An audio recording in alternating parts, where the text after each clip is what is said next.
The Ford Fiesta is Britain's best-selling new car. More than 1 million have been sold since the launch of the previous model. To put that into perspective, imagine everyone in a city the size of Glasgow driving one. Yet the Fiesta's rule at the top of the market is in danger.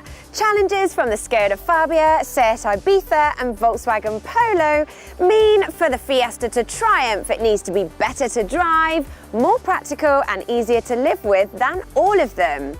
And that is a lot to ask. So is the Fiesta still among the best small cars around? That's what we'll find out in this review. But before we move on, if you're interested in buying a Ford Fiesta, check out our new car deals section on WhatCar.com where we can help save you some money. First though, let's see what the Fiesta is like to drive. The 1-litre turbocharged petrol engine we've got in this car is part of Ford's EcoBoost range, and it's an absolute gem. It has enough power to keep you going on the move around town and on the motorway whilst remaining fairly economical. It comes in 3 power guises and it's the lowest powered 100 that we would recommend. Elsewhere, there are 2 non-turbocharged 1.1-litre petrol engines best suited to driving around town, or if you're doing higher mileage, you may prefer one of the 2 available 1.5-litre diesel engines.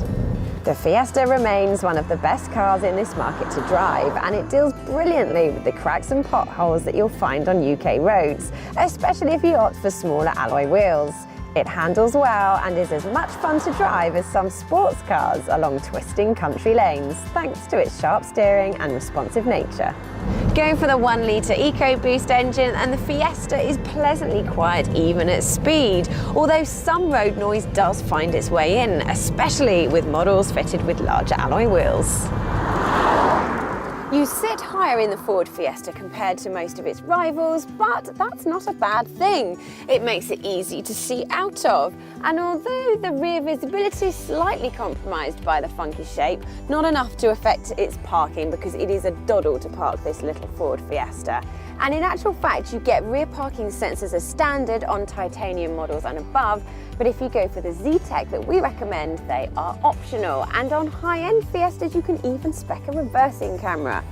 All Fiestas, excluding the entry-level style model, come with Apple CarPlay and Android Auto integration, so you can control your mobile phone whilst on the move using the in-car system and without touching your mobile phone.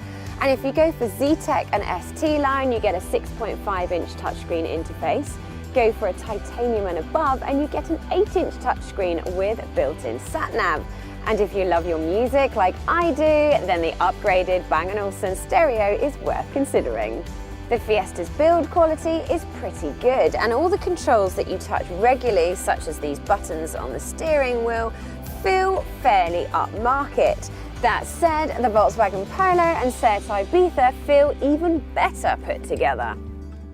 There's plenty of head and legroom in the front of the Ford Fiesta, and 2 adults can sit side by side very comfortably. Although we would avoid going for the panoramic sunroof because that can eat into headroom a little. Not that I need to worry about that.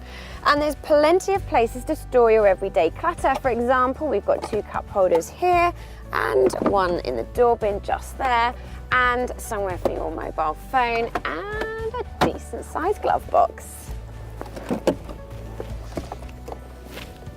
Step into the rear seats and it's a completely different story. Tall adults will have to sit bolt upright or have their knees squished against the seat in front. I'm 5'4½", so I don't have that problem. However, I can see how people who are 6 foot would feel rather cramped in here. And as for the middle seat, well, that's even more squishy. And the Fiesta's boot isn't the biggest in its class either. While you can squeeze a couple of large suitcases or a weekly shop in there, the Skoda Fabia and Seat Ibiza both have bigger boots. On a plus side, you can drop the seat to create more room, but if you haven't paid extra for this false floor, you will notice a really irritating step. Compared with, say, a Skoda Fabia, the Ford Fiesta works out quite pricey, and discounts aren't as good as you might expect. The bad news continues if you'd like to buy it on a PCP deal, as many customers will, because it works out as quite expensive compared with many of its rivals. On a plus point though, thanks to its low CO2 emissions, if you're buying it as a company car, it works out cheaper than many of its rivals.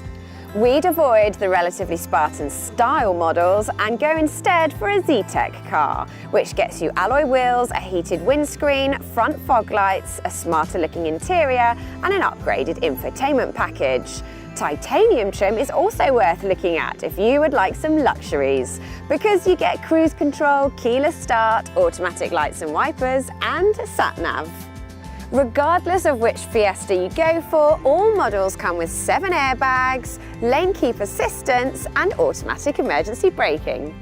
The Ford Fiesta is brilliant to drive, has a good amount of kit, and those EcoBoost engines are a real treat. Overall, we'd recommend the Seat Ibiza.